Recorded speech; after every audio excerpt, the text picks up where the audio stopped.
साल 1939 की एक पार्टी में जर्मनी ने फ्रांस के लाए हुए फ्रेंच फ्राइज पूरे खा लिए और इसी बात से भड़ककर ब्रिटेन ने अपने बिस्कुट बांटने से इनकार कर दिया और तभी से शुरू हुआ वर्ल्ड वॉर 2।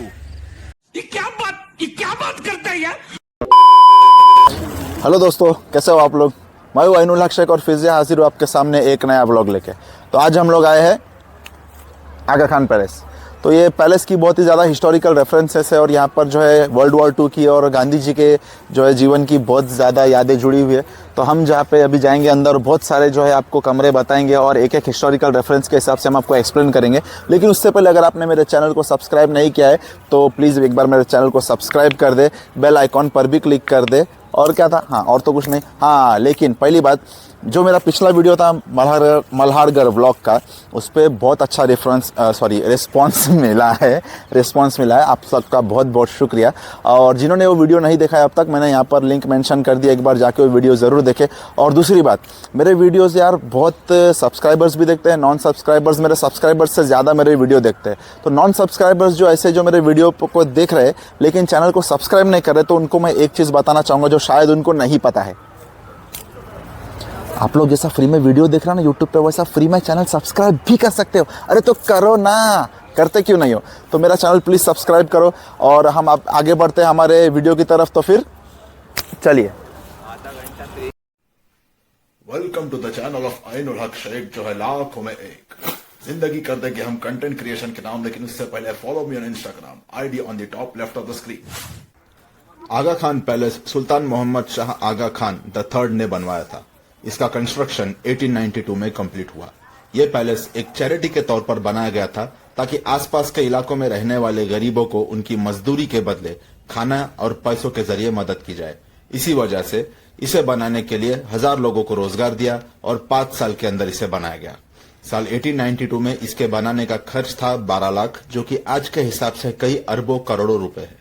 टोटल 19 एकड़ के एरिया में आपको पार्किंग, पैलेस, समाधि, कुछ छोटे मोटे घर, कैंटीन, पैलेस को हर तरफ से घेरते हुए लॉन्स और गार्डन्स और एक खादी का कारखाना मौजूद मिल जाएगा। इसमें पैलेस को बनाने के लिए 7 एकड़ का एरिया इस्तेमाल किया गया था। साल 1969 में यह palace Aga Khan the fourth ने महात्मा गांधी और उनकी आइडियोलॉजी को रिस्पेक्ट देने के लिए इसे इंडियन गवर्नमेंट को सौंप दिया। इसका आर्किटेक्चर अगर आप नोटिस करेंगे तो इसके हर फ्लोर पर मेहराब यानी कि कमान बनाए हुए हैं, जो कि इटालियन स्टाइल से मैच करते हैं। फ्लोरिंग की अगर बात करी जाए तो one of the top qualities marble जो उस वक्त यूनिक थे वो इस्तेमाल किए हुए हैं, जो कि खैर आज बहुत कॉमन हो चुके हैं। पिलर्स के पत्थरों पर हाथों से नक्काशी बनाई हुई गई है, जो कि आज के हिसाब से भी काफी ज्यादा काबिल तारीफ है।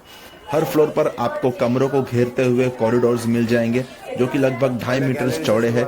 और ग्राउंड फ्लोर पर 5 बड़े हॉल्स हैं, जिसमें क्विट इंडिया मूवमेंट और महात्मा गांधी के कंट्रीब्यूशंस के बारे में डिटेल्ड एक्सप्लेनेशन मिल जाएगा।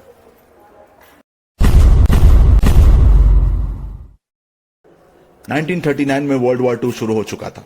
ब्रिटेन और फ्रांस ने नाजी जर्मनी के खिलाफ जंग छेड़ दी थी।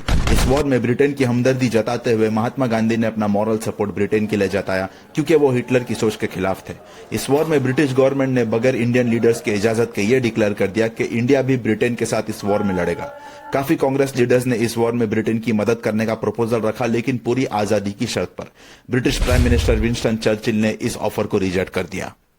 8 अगस्त 1940 ब्रिटिश राज ने वाइसरॉय लिनलिथगाओ के जरिए एक ऑफर दिया इंडियन फ्रीडम फाइटर्स को। इस ऑफर को कहा गया ऑगस्ट ऑफर। इस ऑफर के तहत यह प्रपोजल रखा गया कि इंडियंस की रिप्रेजेंटेशन बढ़ाई जाएगी ब्रिटिश इंडिया सरकार में, यानी उन्हें अच्छे पद पर रोजगार दिया जाएगा। असल बात यह थी कि ब्रिटेन यह चाहता था कि इंडियंस का इस्तेमाल किया जाए as a man power Germany के खिलाफ, इसलिए यह सारा ऑगस्ट ऑफर का खेल रचा गया था। इस ऑफर में टोटल इंडिपेंडेंस का कोई जिक्र नहीं था, इसलिए इस ऑफर को रिजेक्ट कर दिया गया।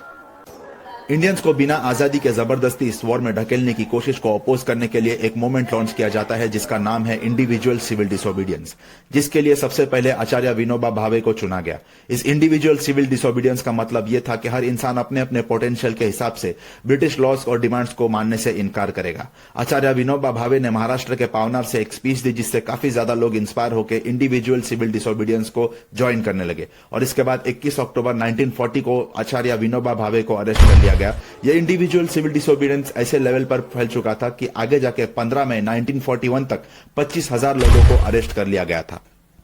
साल 1942 की शुरुआत में जापान ने साउथ एशियन ब्रिटिश कॉलोनीज जैसे कि फिलीपींस, इंडोनेशिया, मलेशिया, सिंगापुर और यहां तक कि भारत की नेबर कंट्री बर्मा पर अपना कब्जा जमा लिया। ब्रिटेन को अब यह फिक्र थी कि जापान का अगला टारगेट इंडिया ना हो, क्योंकि अगर ब्रिटेन जापान से हार जाता है तो पॉसिबिलिटी यह थी कि इंडिया पर जापान अपनी हुकूमत फैला देगा। अब आते हैं मार्च 1942 पर। वॉर कैबिनेट का मेंबर स्टैफोर्ड क्रिप्स इंडिया आता है। ब्रिटेन की तरफ से ऑफर भेजा जाता है जिसका नाम है क्रिप्स मिशन, क्योंकि इस ऑफर को लीड कर रहा था स्टैफोर्ड क्रिप्स। इस मिशन का मकसद था वॉर में इंडिया से सपोर्ट लेना और आजादी देना, पर जो ऑफर दिया गया वो फुल फ्रीडम का नहीं था बल्कि एक डोमिनियन स्टेटस का था, यानी कि कहने को तुम आजाद तो रहोगे पर हमारे रेस्ट्रिक्शंस तुम पर लागू होते रहेंगे। कांग्रेस ने इसे भी रिजेक्ट कर दिया। वर्ल्ड वॉर II के दौरान जितने भी स्ट्रगल्स महात्मा गांधी और इंडियन नेशनल कांग्रेस ने उस वक्त किए वो सारे के सारे एक नॉन वायलेंट और डिप्लोमेटिक वे में किए गए, और यही गांधी जी का असली मोटिव था कि आज़ादी तो चाहिए लेकिन एक नॉन वायलेंट वे में। इसीलिए उन्होंने डिप्लोमेटिक वे में ऑगस्ट ऑफर और क्रिप्स मिशन को रिजेक्ट किया। आगे भी इस वॉर के बारे में काफ़ी ज़्यादा आपको डिटेल इस कमरे में मिल जाएगी, तो कभी अगर आप यहाँ पर आते हैं तो ये सामने का जो बोर्ड जो लगा है उस पर अपनी नज़र एक बार ज़रूर दौड़ाएं। अब चलते हैं अगले कमरे की तरफ। 14 जुलाई 1942 कांग्रेस वर्किंग कमेटी के मेंबर्स महाराष्ट्र के वर्धा में एक मीटिंग अरेंज करते हैं। इस मीटिंग को वर्धा कमेटी भी कहा जाता है। यहाँ यह डिक्लेयर किया जाता है कि इंडिया की खातिर और यूनाइटेड नेशंस के कॉज को जस्टिफाई करने की खातिर अब इस ब्रिटिश रूल के खात्मे की सख्त से सख्त जरूरत है, और यहाँ क्विट इंडिया रेजोल्यूशन पास किया जाता है, और साथ ही साथ यह डिसाइड किया जाता है कि महात्मा गांधी इसे लीड करेंगे। अब आते हैं 8 अगस्त 1942। मुंबई के ग्वालियर टैंक मैदान में ऑल इंडिया कांग्रेस कमेटी के लीडर्स इकट्ठा होते हैं और एक मूवमेंट का ऐलान करते हैं ब्रिटिश गवर्नमेंट के खिलाफ। हजारों के भीड़ में महात्मा गांधी एक हिस्टोरिक स्पीच देते हैं जिसमें वो कहते हैं, हम में से हर एक इंसान अपने आप को आजाद समझे। अब हम और इस इंपीरियलिज्म के जूते के नीचे दब कर नहीं रह सकते। हमें चाहिए पूरी तरीके से आजादी। मैं आपको एक मंत्र देता हूं और इसे अपनी हर सांस में याद रखना। यह मंत्र है डू और डाई, करो या मरो।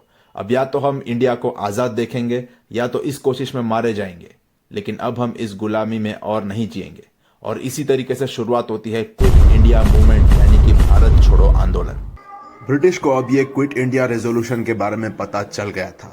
अब इस क्विट इंडिया को कमजोर और नाकामयाब करने के लिए वाइसरॉय लिनलिथगाउ के जरिए कांग्रेस को इलीगल डिक्लेयर कर दिया जाता है और सारे कांग्रेस ऑफिसर्स को ताले लगवा दिए जाते हैं। महात्मा गांधी ने इसके जवाब में लिनलिथगाउ को एक चिट्ठी लिखकर यह कहा कि ब्रिटिश ने जो सच्चाई का गला घोटने की कोशिश की है उससे कांग्रेस की पोजीशन और भी मजबूत हो गई है। अगले दिन 9 अगस्त 1942 सुबह 5 बजे महात्मा गांधी, मौलाना अबुल कलाम आजाद, जवाहरलाल नेहरू और सरदार वल्लभ भाई जैसे प्रोमिनेंट लीडर्स को अरेस्ट कर लिया जाता है, जिसमें से महात्मा गांधी, उनकी वाइफ कस्तूरबा गांधी और उनके सेक्रेटरी महादेव देसाई को पुणे के आगा खान पैलेस में लाया जाता है। इसकी वजह यह थी कि वाइसरॉय लिनलिथगाउ ने लॉर्ड अमेरी को चिट्ठी लिखकर यह कहा था कि हमें यह महात्मा को ऐसी जगह कैद करना चाहिए जिसके नाम में जेल ना हो, क्योंकि अगर यह दिखा दिया कि इनको जेल में रखा जा रहा है तो पब्लिक में गुस्सा बढ़ सकता है और मामला हाथ से निकल जाएगा। अरेस्ट के दौरान महात्मा गांधी ने प्यारेलाल के जरिए देश को एक मैसेज दिया। वो मैसेज था कि आजादी का हर एक शांतिवाद सैनिक एक कपड़े के टुकड़े पर डू और डाई लिखे और उस कपड़े को अपने कपड़ों पर चिपका दे। अगर इस हाल में तुम मारे भी गए तो सच्चाई और अपने हक की राह में मरने वालों में से पहचाने जाओगे। एक और मैसेज में महात्मा गांधी ने यह लिखा कि हर एक शख्स अहिंसा के दायरे में रहकर हर एक आजादी के तरीके आजमाने को आजाद है। अब से सत्याग्रही जीने के लिए नहीं, मरने के लिए बाहर निकलेंगे। उन्हें मौत को ढूंढना और उसका सामना करना होगा। करेंगे या मरेंगे। आगा खान पैलेस में नजरबंद होने के एक हफ्ते के अंदर अंदर 15 अगस्त 1942 को महात्मा गांधी के पर्सनल सेक्रेटरी महादेव देसाई की आगा खान पैलेस में अचानक मौत हो जाती है। महादेव देसाई के अंतिम संस्कार इसी पैलेस में महात्मा गांधी ने किया। जिस जगह पर इनका अंतिम संस्कार किया गया उसी जगह पर इनकी समाधि आपको आगा खान पैलेस के प्रेमाइसिस में देखने मिल जाएगी। नवंबर 1917 से महादेव देसाई ने महात्मा गांधी के साथ सच्चाई और अहिंसा के रास्ते पर चलना शुरू किया। 15 अगस्त 1942 तक वो महात्मा गांधी के साथ उनके साए की तरह रहते थे। महादेव देसाई ने 13 नवंबर 1917 से डायरी लिखना शुरू किया और 14 अगस्त 1942 तक लिखते रहे। इन डायरीज में उन्होंने महात्मा गांधी की पढ़ी हुई किताबों के बारे में अपनी राय पेश की और उन्हीं बुक्स में से महादेव देसाई ने कुछ खास साइटेशंस के बारे में लिखा। उन डायरीज में महात्मा गांधी के सत्याग्रह के तौर तरीके, उनका फास्टिंग में भूखा रहना और उनकी आजादी के जंग के किस्से लिखे हुए थे। महात्मा गांधी की जिंदगी का आईना अगर किसी को माना जाता था तो वो थी महादेव देसाई की डायरीज। महात्मा गांधी, कस्तूरबा गांधी और महादेव देसाई के साथ साथ सरोजनी नायडू को भी आगा खान पैलेस में कैद किया गया था, लेकिन उनकी बैड हेल्थ कंडीशंस को मद्देनजर रखते हुए 21 मार्च 1943 को उन्हें यहां से रिहा कर दिया गया। क्विट इंडिया मूवमेंट के दौरान बिहार और ईस्टर्न डिस्ट्रिक्ट्स के इलाकों में रेलवे लाइंस को डैमेज कर दिया गया। ट्रेन अब देरी से पहुंचती थी और अगर चलती भी थी तो काफी धीमी रफ्तार से। कम्युनिकेशंस जैसे कि लेटर्स और टेलीग्राम्स भी काफी हद तक इंपैक्ट हो रहे थे। इस डैमेज और डिस्टर्बेंस का इंपैक्ट ऐसा था कि ब्रिटिश गवर्नमेंट को उस वक्त लगभग 1 करोड़ का नुकसान उठाना पड़ा। 150 से ज्यादा पुलिस स्टेशंस पर हमले तो हुए ही और गवर्नमेंट बिल्डिंग्स पर भी हमले किए गए। दूसरी तरफ अगस्त 1942 से लेकर नवंबर 1942 तक 900 से ज्यादा इंडियंस मारे जा चुके थे और कई ज्यादा घायल हुए थे। 538 वारदातें ऐसी थी जिसमें निहत्थे लोगों पर पुलिस और मिलिट्री की फायरिंग हुई। कम ऊंचाई पर हवाई जहाज उड़ते थे जिनमें मशीन गन्स लगे हुए थे और इंडियंस पर इससे हमला किया जाता था। सैकड़ों वारदातें ऐसी थी जिनमें इंडियंस को बेरहमी से कोड़ों से मारा गया। अंदाजन 90 लाख का फाइन उस वक्त इंडियंस पर इंपोज किया गया। 1942 की एंड तक 60,000 लोगों को अरेस्ट किया, 26,000 लोगों को मुजरिम करार दिया और 18,000 लोगों को हिरासत में लिया गया। काफी ज्यादा फ्रीडम फाइटर ऐसे थे जो उस वक्त अंडरग्राउंड हो गए। लोगों में गुस्सा अंग्रेजों के खिलाफ एक अलग लेवल पर पहुंच चुका था। हर एक इंडियन अपने आप को गुलामी की जंजीरों से छुड़ाने को बेताब था। क्विट इंडिया मूवमेंट की ताकत बढ़ाने के लिए सिर्फ 3 अल्फाज ही काफी थे, करो या मरो। देश में बड़े पैमाने पर प्रोटेस्ट हो रहे थे और इन्हें रोकने के लिए ब्रिटिश गवर्नमेंट एडी चोटी का जोर लगा रही थी। इन सारे प्रोटेस्ट को रोकने के लिए टीयर बॉम्ब्स का इस्तेमाल करना और गोलियां चलाना ब्रिटिश ऑफिसर्स के लिए काफी आम बात हो गई थी। ताकत के इस्तेमाल में यहां तक ब्रिटिश गवर्नमेंट ने बालिया, अष्टी, चिमूर और यहां तक कि बनारस हिंदू यूनिवर्सिटी में स्पेशली डिफेंस फोर्स का सहारा लिया। ब्रिटिश गवर्नमेंट ने जुल्म के सारे हद पार कर दी थी और यहां तक इंडियंस ने भी सहना छोड़ दिया था। लोगों ने ब्रिटिश गवर्नमेंट और उनकी पावर को रिप्रेजेंट करने वाली चीजें जैसे कि पुलिस स्टेशंस, पोस्ट ऑफिसेस और रेलवे स्टेशंस पर अपना हमला करना शुरू कर दिया। टेलीग्राम्स और टेलीफोन्स की लाइन को डैमेज कर दिया गया। अब तक 250 से ज्यादा रेलवे स्टेशंस और 500 से ज्यादा पोस्ट ऑफिस डैमेज कर दिए गए थे। पूरे देश में तनाव का माहौल बन जाता है। इसी बीच पटना के मशहूर लीडर डॉक्टर अनुग्रह नारायण को गिरफ्तार कर लिया जाता है। यह खबर इस तरह पटना में फैलती है कि हर तरफ बड़े बड़े प्रोटेस्ट होने लगते हैं, जिनमें से एक प्रोटेस्ट स्टूडेंट्स भी ऑर्गेनाइज करते हैं। इस प्रोटेस्ट में लगभग 6,000 से ज्यादा स्टूडेंट्स पटना सेक्रेटेरिएट बिल्डिंग के सामने 11 अगस्त 1942 की सुबह को इकट्ठा होते हैं। ये सारे स्टूडेंट्स का एक ही मकसद था, पटना सेक्रेटेरिएट बिल्डिंग पर तिरंगा लहराया जाए। यह प्रोटेस्ट पीसफुल होने के बावजूद डिस्ट्रिक्ट मैजिस्ट्रेट WG आर्चर के ऑर्डर्स पर मिलिट्री पुलिस स्टूडेंट्स पर हमला कर देती है। 7 स्टूडेंट्स किसी तरह सेक्रेटेरिएट बिल्डिंग के ऊपर पहुंच जाते हैं, लेकिन उन पर आर्चर के ऑर्डर्स से गोलियां चलाई जाती है और उन 7 स्टूडेंट्स को अपनी जान से हाथ धोना पड़ता है। इस पूरी वारदात में उन पर गोलियां चलने के बावजूद मरते दम तक उन्होंने तिरंगे को नीचे होने नहीं दिया। इन 7 स्टूडेंट्स की कुर्बानी ने इस आजादी को एक नया रंग और जोश दिला दिया। आजादी की मशाल का उजाला पूरे देश में रोशन हो चुका था और इसी मशाल को बुझाने की कोशिश में ब्रिटिश गवर्नमेंट ने ऐसे लोकल न्यूज़पेपर्स पर बैन लगा दिया जो आजादी के लिए लोगों में जोश जगाते थे। इसी के साथ क्विट इंडिया मूवमेंट्स को बढ़ाने वाले पैम्पलेट्स पर भी बैन लगा दी गई। काफी जर्नलिस्ट को अरेस्ट कर लिया जाता है इस कोशिश में कि इंडियंस को इस आजादी के जोश और रोशनी से महरूम कर दिया जाए। यहाँ इस कहानी में एंट्री होती है डॉक्टर उषा मेहता की। ये अपने कुछ साथियों के साथ मिलकर ट्रांसमीटर का इंतजाम करती है और यहाँ से शुरू होता है सीक्रेट रेडियो ब्रॉडकास्ट, जिसका नाम होता है कांग्रेस रेडियो। इस रेडियो को मल्टीपल सीक्रेट लोकेशन से ऑपरेट किया जाता है। यह ट्रांसमीटर कहीं ब्रिटिश पुलिस के हाथ न लग जाए, इसलिए इसे मुंबई के मल्टीपल लोकेशन पर वक्त पर शिफ्ट किया जाता है। इस सीक्रेट रेडियो को 27 अगस्त 1942 को पहली बार लाइव ब्रॉडकास्ट किया जाता है। 3 महीने तक ये सीक्रेट रेडियो रात के वक्त ऑपरेट किया जाता है और इसी दौरान 12 नवंबर 1942 रात 9 बजे के वक्त CID की एक स्पेशल ब्रांच थ्रू इस पर छापा मार दिया जाता है।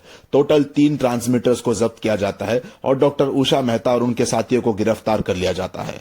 इस सीक्रेट ब्रॉडकास्ट के जरिए देशभक्ति, भाईचारा, एकता, आजादी के पैगाम को अगस्त 1942 से लेकर नवंबर 1942 तक हर इंडियंस तक पहुंचाया गया।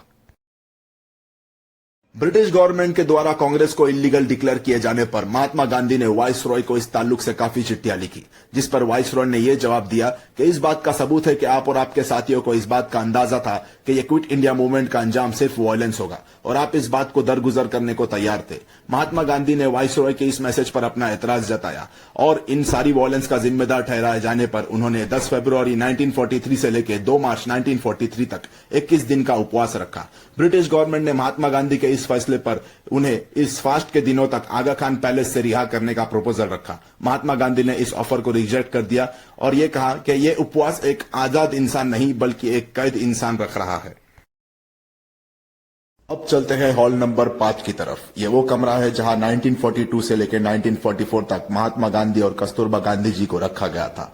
यह वही कमरा है जहां पर कस्तूरबा गांधी जी ने 22 फरवरी 1944 के दिन अपनी आखिरी सांसें ली थी। इस कमरे में आपको महात्मा गांधी और उनकी पत्नी कस्तूरबा गांधी जी की इस्तेमाल की गई चीजें जैसे कि उनके जूते, एक छोटा सा टेबल और एक छोटी सी अलमारी, उनके जमाने की कुर्सियां और एक छोटा सा चरखा देखने को मिल जाएगा। अब चलते हैं हॉल नंबर 6 की तरफ। यह कमरा खास कस्तूरबा गांधी जी को डेडिकेट किया गया है। इस कमरे में आपको कस्तूरबा गांधी और महात्मा गांधी जी की जिंदगी से जुड़ी कुछ यादगार तस्वीरें देखने को मिल जाएगी। महात्मा गांधी का एक स्टैचू भी यहाँ पर आपको देखने को मिल जाएगा। यह कमरा आपको ये बताएगा कि महात्मा गांधी जी का साथ किस तरह कस्तूरबा गांधी जी ने आजादी की स्ट्रगल और जिंदगी के उतार चढ़ाव में दिया था।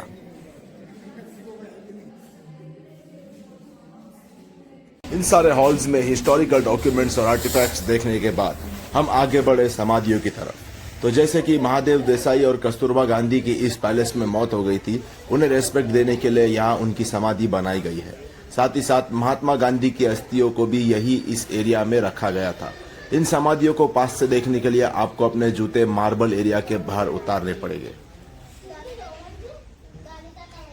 समाधि एरिया के बाहर लेफ्ट की तरफ आपको एक रास्ता मिलेगा जो आपको कैंटीन और खादी भंडार की तरफ ले जाएगा। इस खादी भंडार को खादी विद्यालय भी कहा जाता है। इस खादी भंडार का इनॉग्रेशन 16 अक्टूबर 1993 में हुआ था। अब यहाँ कस्तूरबा स्मृति के नाम से खादी विद्यालय चलाया जाता है जो 31 अगस्त 2012 को स्टार्ट किया गया। अब चलते हैं यहाँ के लॉन्स की तरफ जो चारों तरफ से इस पैलेस को घेरते हैं। ये पैलेस जितना देखने में खूबसूरत है उतने ही खूबसूरत है यहाँ के लॉन्स। जितनी मेहनत इस पैलेस को वेल मेंटेन रखने के लिए की जाती है उससे भी ज्यादा मेहनत इस पैलेस को घेरते हुए लॉन्स को वेल मेंटेन रखने के लिए की जाती है। ये लॉन्स की भी अपनी अलग हिस्टोरिकल मेमोरीज है। यहाँ महात्मा गांधी अपना वक्त अक्सर बिताया करते थे। आज भी ये लॉन्स इतने मेंटेन्ड है कि इन्हें देखकर यहाँ वक्त बिताने को दिल चाहता है। अक्सर जो लोग इस पैलेस में घूमने आते हैं वो अपना आधे से ज्यादा वक्त इन्हीं लॉन्स में गुजारते हैं। इन लॉन्स को काफी साफ सुथरा रखा जाता है क्योंकि सफाई यहाँ की खूबसूरती में और इजाफा करती है। यह पैलेस और उसके इर्द गिर्द का इलाका अपने आप को एक खूबसूरती का सिंबल बनाकर पेश करता है। इस पैलेस और इसके इर्द गिर्द की खूबसूरती लोगों को अपनी तरफ अट्रैक्ट करती है। यह पैलेस एक बेहतरीन जगह है एक नजदीकी फैमिली आउटिंग के लिए। यह पैलेस में महात्मा गांधी और उनके साथियों को कैद करने वाले वाकये ने इस पैलेस की हिस्टोरिकल इंपॉर्टेंस को और ज्यादा बढ़ा दिया है। अगर ये वीडियो आपको अच्छा लगा तो लाइक करें, अपने दोस्तों के साथ शेयर करें ताकि वो इस बेहतरीन जगह की हिस्ट्री जान सके। कमेंट करके बताएं कि आपको इस वीडियो के बारे में और पैलेस के बारे में सबसे बेहतरीन चीज क्या लगी और चैनल को सब्सक्राइब करना ना भूलें। मिलते हैं आपसे अगले ब्लॉग में।